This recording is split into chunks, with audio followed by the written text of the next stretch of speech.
So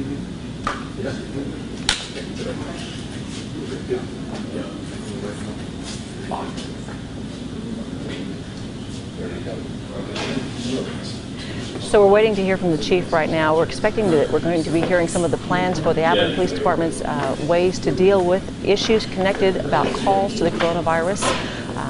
Of course, we've got more officers in stores, and the Abilene Police Department also telling us yesterday that they were going to try and handle more calls over the phone, unless, of course, they were necessary and critical that police presence be there. And then, of course, everyone is still instructed to call 911 for that, but trying to handle more issues and more calls over the phone first. But again, this is a very fluid situation. The Abilene Police Department, all of the first responders around the area, including Merkel, Brownwood, Eastland, all of those first responders trying to find safer ways for those first responders to have to deal with the public, certainly in this time when we're trying to exhibit more social distancing out there. The chief obviously leading our police department through this very turbulent and treacherous time for a lot of individuals. He recently announced that he would be departing the Abilene Police Department. There was no finite time frame on that, citing personal reasons for his leaving, but saying that when he did find new employment, he would be moving on. In the interim, though, we have plenty of we have a lot of officers there well equipped to handle the issues with the department. We are also hearing possible reports about an officer-involved shooting, so we may be hearing an update on that. That's not been confirmed just yet, but again, this shooting, they're saying, took place early this morning, so that's probably expected to be heard from the chief of police. It was a convenience store on South First. That's what those reports are coming into us moment by moment. So the chief probably going to address this shooting that took place early this morning, as well as how his officers are currently dealing with things on the street out there. We talked to officials at the jail recently as well, talking about the way they're having to handle, of course, the workload for all of our first responders and workers out on the street. Certainly having to handle things in a new way of life, as the rest of us are as well, distancing ourselves, preparing for a lot of the unknown. Like I said, we will be hearing from the chief here momentarily. That officer-involved shooting that they said was early this morning at a convenience store on South First Street. So we'll be hearing probably more details on how that will transpire and what more the department will be doing in light of that situation. We're also waiting, we'll be hearing from the governor as well. We'll have an update with that later on this afternoon. And at 2 p.m. today, we'll also be having another live press conference. That'll take place with the Mayor of Abilene, Anthony Williams, as well as both of our larger school districts. So our press release is coming to me right now. Let me take a look at this and I'll tell you exactly what we're dealing with this morning. Official word from the Abilene Police Department says that a man was shot and killed by 2 on-duty officers early this morning. After attacking both officers, they were assaulted with a knife. Police called to the convenience store that was in the 2400 block of South First. That was around 2:30 this morning. The clerk said it was an African-American male, about 6'3". He had a black hoodie and white jeans. He had stolen alcohol from the store and left without paying. He actually assaulted the clerk as well, pushed them before running out the store. When those police officers arrived and they had information, they searched the railroad tracks there at North First. Apparently a subject matching the description was located on the north side of the tracks, and they fled. Those officers who pursued were in a backyard of a residence. That residence is at the 300 block of Westmoreland Street. The officers attempted to arrest the suspect, who, again, he had then attacked both of the officers with a knife. The officers attempted to tase the individual, unsuccessful though due to the clothing. Both officers then responded by shooting that suspect. All 3 transported to a local hospital. There's the chief of police from the Abilene Police Department. Ready? Well, good afternoon. My name is Stan Standards. I'm the police chief here in the city of Abilene. Early this morning, a man was shot and killed by 2 on-duty police officers after he attacked both of the officers with a knife. Police were called to a convenience store located in the 2400 block of South First at 2:27 a.m. The clerk stated that an African-American male, standing 6'3" and wearing a black hoodie and faded jeans, took a can of beer from the store and was leaving without paying. He pushed by the clerk and left the store towards the railroad tracks. Apparently this was not the first time this has occurred, as the clerk was familiar with this citizen. Police arrived, and after getting information on the suspect, they searched north of the railroad tracks. A subject matching the description was located north of the tracks, whereupon the suspect fled on foot. Officers pursued the suspect into the backyard of a residence in the 300 block of Westmoreland Street. Officers attempted to arrest the suspect, but he then attacked them. Both officers attempted to tase the individual, but both attempts were unsuccessful due to clothing. The male then attacked them with a knife, and they both responded by shooting the suspect. All three were transported to the hospital. The suspect was eventually pronounced deceased. The two officers were treated for significant injuries and eventually released from the hospital. As per policy, the Texas Rangers were notified and will conduct a concurrent but separate investigation into this matter. Additionally, my department will undertake both a criminal and internal investigation. Both officers are on administrative leave with pay, and both will be required to seek professional counseling before they can return to work. This investigation is still very early.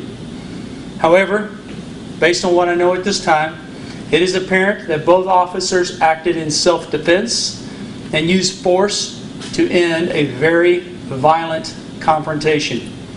Their actions were consistent with policy. I want to repeat, the officers' injuries were significant, but their spirits were high. I met them at Hendrick, where both received care until being released later this morning. I will not identify them at this time, pending a grand jury review of this matter. We're still working on the positive identification of the deceased. He did not have identification on his person. What questions do you have regarding this officer-involved shooting investigation? Yes, ma'am. I know you can't identify their names, but was it a man, woman, officer? The question was, can I identify the genders of the two officers? One was male, one was female. I believe they were both in the same academy together, so there was a very close bond there between the two of them. How long have they been serving? Both officers have been serving our department for 8 years. Any other questions related to the shooting? You said the deceased was known by police or the convenience store? Known by the convenience store, but not by name, just by behaviors. We are still trying to positively identify the suspect before we release that name, obviously pending next of kin notification. Do you know an age, possible age for the suspect? I would estimate his age by 30 years of age. Yes? And you said that the clerk did know him, so has he done this before? That is correct. The clerk believed that the suspect has done this before. Okay. If there are no further investigations or questions on the officer-involved investigation, I'm going to talk briefly about our measures in response to COVID-19 exposures. So yesterday, an internal memorandum was distributed to police employees. I'll go through some of that because I really want our citizens to know and to take comfort in the fact that we have a specific plan and your police department's not going anywhere. We're going to walk with our community through the days, the weeks, and the months ahead. Let me begin by saying, if an employee of the Abilene Police Department suspects they have been exposed by, let's say, a suspect, an offender, or even possibly a victim, then we are required to conduct a robust investigation to determine the accuracy of whether or not the person they're dealing with has actually been exposed or is actually carrying COVID-19. If after review and consultation with their company commander or their division manager, they believe that a possible exposure has occurred, then we have a policy, operating procedure F8, that governs what we are to do. And it's called exposure to pathogens incidents. So that would trigger that process. It's a very formal process and it's done in consultation with the health department. The matter would be immediately referred to the health department, and I'm in daily conversation with the director of the health department, Annette Lerma. If, after consultation, we believe the employee should be sent home on a quarantine, they shall do so. Let's talk about presence, something that's very particular to me. Because I, like many of our citizens, have been in the city, and I've seen many of us have been stricken by fear, and consequently some of our behaviors are really starting to manifest. So yesterday we took our school resource officers. As you know, we have 9 school resource officers assigned to both Abilene and Wiley, and we put them in units together, in 2-person units, and our mandate was, let's not focus on law enforcement, let's focus on being peace officers. Let's introduce some peace back into this community. And I've actually received a lot of positive praise for this already. So you will see your Abilene officers in full uniform, and they will be visiting our grocery stores. They'll be visiting our commercial centers. Really, we just want a highly visible presence to reassure everybody that we're going to be okay. And I want Pastor Chuck Farina to talk about that in just a second. But I think I want the Abilene Police Department to be remembered as we look back in the rearview mirror during this time as having cared for this community through a remarkably difficult season. That's what I want us to be remembered by. On that note, we obviously have to take some precautions, and so we've implemented some what's called DPR, Differential Police Response Mechanisms. Now, if you were to call 911 or the non-emergency number, the public safety telecommunicators have been tasked with trying to determine, is an officer really needed, or can this be accomplished over the phone? So more questions will be asked of our citizens as we try to triage these calls. Thereafter, when the officers receive the call, they may ultimately call the citizens versus going to their home. This is obviously done in the best interest of the citizen and us. Proactive traffic enforcement will be limited to hazardous offenses only. So to give you perspective, on an annual basis, we conduct more than 27,000 traffic stops. We're going to seriously curtail that proactive traffic enforcement with the exception of the hazardous offenses. Our fingerprinting services will discontinue. You cannot practice social distancing while fingerprinting. Now, if there's an exceptional circumstance that warrants fingerprinting, then our division manager will make that decision after consultation. A lot of people don't really realize just how many interviews are conducted within this police department building, especially with children. So our Child Advocacy Center conducts nearly 400 forensic interviews annually. So we've established protocols for both forensic interviews of children and also investigative interviews of our adults, our citizens. We will ask many more questions before we invite people within the confines of the police department. And if they manifest any symptoms or they have traveled to certain places, then we're likely not going to do those interviews unless it's a very serious criminal offense and we need to move forward. All tours of the police station will cease, as will all internships. We currently have 6 voluntary quarantines. So 6 employees of the Abilene Police Department are currently quarantined. It should be noted that that is not because of any manifestation of symptoms. It has everything to do with where they have traveled within the last 14 days. Our front lobby will remain open as we encourage our citizens to continue to contact us in the front lobby, and that's going to be disinfected repeatedly. So, before I answer any questions, I would like to ask, let me identify Pastor Chuck Farina and Pastor Scott Beard. They both are senior pastors at their respective churches, and they also are sowing intentional mission in the city through One Kingdom. Pastor Chuck? We wanted to begin by saying on the faith-based community offers up our prayers for these officers and let them know that we will be praying for their quick recovery as well as for the family of this person who was shot. Abilene is a faith-based community.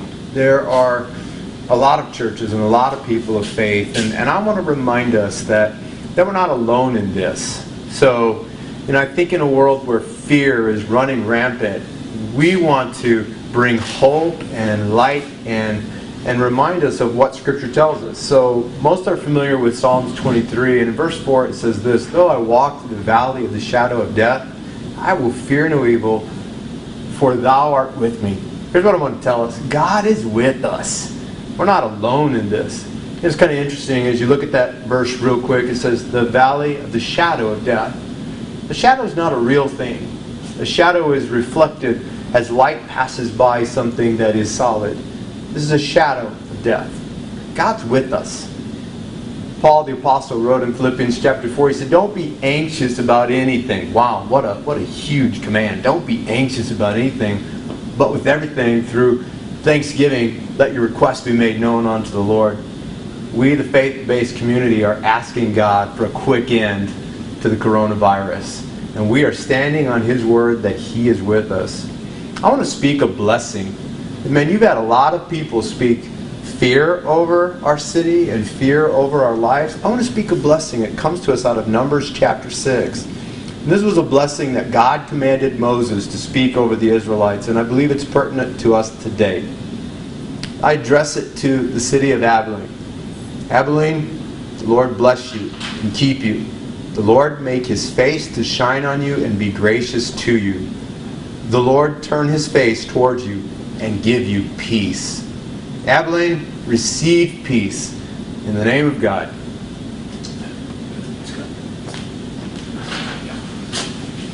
I don't have a lot to add to that. That was perfect for what's in my heart as well.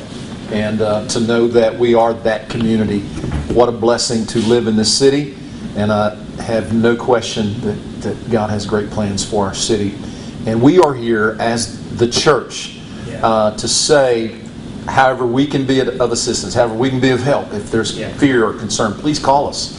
Call our churches. Any of the churches that are certainly part of One Kingdom, and many other churches that aren't, that would be glad to offer up counseling services, those kinds of things. Please know that we're available for that and would do everything we could to help encourage folks during this time. Thank you. All right, does anybody have any questions for me or the two pastors? Yes, ma'am. You said 6 employees are quarantined. How many of them are actual beat cops that are out on the streets every day? The question was, of my 6 employees who are quarantined, how many are beat cops and out on the streets every day? It should be noted that the reason they're quarantined is they spent vacations and or military travel abroad. So they were gone for several weeks and then they came back. When they came back, they were immediately quarantined. So they haven't been on the streets in those inner periods, so to speak. Any other questions? Have you received any of the online reporting yet? The question was, have we received any online reports of crimes? Please know that our online reporting has been in existence for several years now, and so that's not necessarily new to the city of Abilene. We do want to continue to encourage people to report certain offenses through that portal. That's a great service that you can do from the comforts of your own home without having to come to the police department. And just to clarify, so as soon as they came back from wherever they went, they immediately self-quarantined? Yes, and I would like to tell you that I know that for 100%, but I don't know every situation related to all 6 employees. I can just tell you that as soon as I received communication from the City of Abilene and the Health Department to institute the voluntary self-quarantines, our command staff communicated to employees if you were gone to any of these specific areas. That's how we identified ultimately 8 employees. 2 have already returned back to work based upon potential dates of exposure. So we're down to 6. Yes? Is anybody calling the police on sick people? Question was, has anybody called the police department on sick people? It's a good question. It's a fair question. I don't necessarily know the answer. It probably wouldn't rise to my level. Secondly, the call probably would be coded for fire and EMS versus police. And so, honestly, I don't know the answer to your question. And then you mentioned that you're only stopping for hazardous traffic only. So what exactly is that? Question was, what exactly is a hazardous offense where we're going to continue to enforce? Obviously, if it caused a crash, it was considered to be hazardous. Other types of hazardous violations could be excessive speeding, as an example. If you're commuting down a residential roadway and you're 20 or 30 miles in excess, that's, in my opinion, very hazardous. So those are just a couple that come off the top of my head. It's going to be up to the officer's discretion. I just want to reiterate a very key point in what the pastor spoke about. This is our opportunity as a police department collectively, both sworn and civilian, to be remembered as peace officers. That's our mandate moving forward in the days and the weeks ahead. All right, thank you. All right, we just heard from the Chief of Police, Stan Standridge, recapping what the chief said. He first addressed an officer-involved shooting that occurred this morning around 2:30 in the morning. This was on North 1st at a convenience store. 2 officers responded to a call where a clerk was assaulted after a black male, approximately 30 years old, stole beer from the establishment and assaulted that clerk, shoving them before they fled on foot. The officers then pursued, finding that man a few blocks away shortly thereafter. When they tried to tase him, clothing became difficult to work around, and the man assaulted both officers with a knife. Both officers, they said, did receive significant wounds by that knife and responded, though, by shooting the suspect. The suspect is now deemed deceased. His identity has not been released yet to the public. Both officers were also treated at the hospital for significant wounds. They have also been released, and they are now on administrative leave. The Texas Rangers, as per protocol, are now conducting an investigation on this officer-involved shooting that happened early this morning. The Chief of Police also addressing the coronavirus and the measures that the Abilene Police Department will be taking for the safety of the citizens and the departments and first responders, saying they will be enacting a differential police response, a DPR, finding out whether or not an officer is actually needed at every incident or if certain things can be handled over the phone.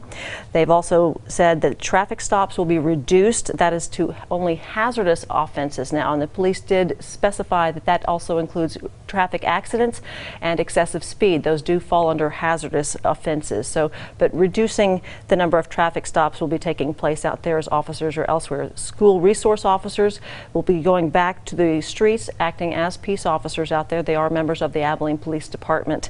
And currently 6 Abilene police officers are quarantined. That's due to travel. None of them have been officially exposed. There's no concern there, but they are currently on that 16-day quarantine for the safety of everyone else. So again, that's the Abilene Chief of Police, Stan Standridge, updating us on all of those. Now, coming up at 2 p.m. today, and that's just a little over an hour away, we're going to go to another press conference this afternoon. That one is with the Mayor of Abilene and the superintendents of both Abilene schools. That's the Abilene Independent School District and Wiley's Independent School District, Dr. David Young and Joey Light. And they will be updating us as to the future plans for the schools going forward, probably into next week, as well as what the city's current status is on the coronavirus and precautions that are being taken all around the city. So that will be live here at 2 p.m. on KRBC. We'll also be streaming that on our webpage, bigcountryhomepage.com, so you can tune in and find out the latest from the Abilene School District, the Wiley School District, and the City of Abilene. And again, we just heard from the Chief of Police regarding the issues there. We'll have more on that, more details, I'm sure, coming up at KRBC News at 5. So be sure to tune back here at 2 p.m. for our next press conference as this continuing and turbulent time continues across the nation. Thank you for joining us on KRBC. We'll go back to programming now.